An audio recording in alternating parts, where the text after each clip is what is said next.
ครับทักทายสบายดีเนาะทุกคนเนาะมื้อนี้ข้อยก็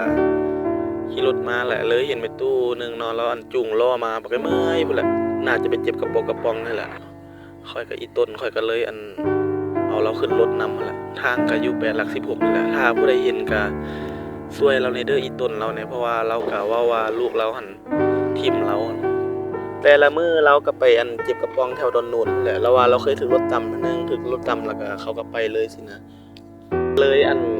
หาเช้ากินค่ำหั่นล่ะเจ็บกระป๋องขายแล้วว่าลูกชายเราก็บ่ช่วยบ่หยังผัวเราก็เสียแล้วเราก็เลยสู้ซนซี้แหละผู้ใดเห็นก็อีต้นเราแหน่เด้อ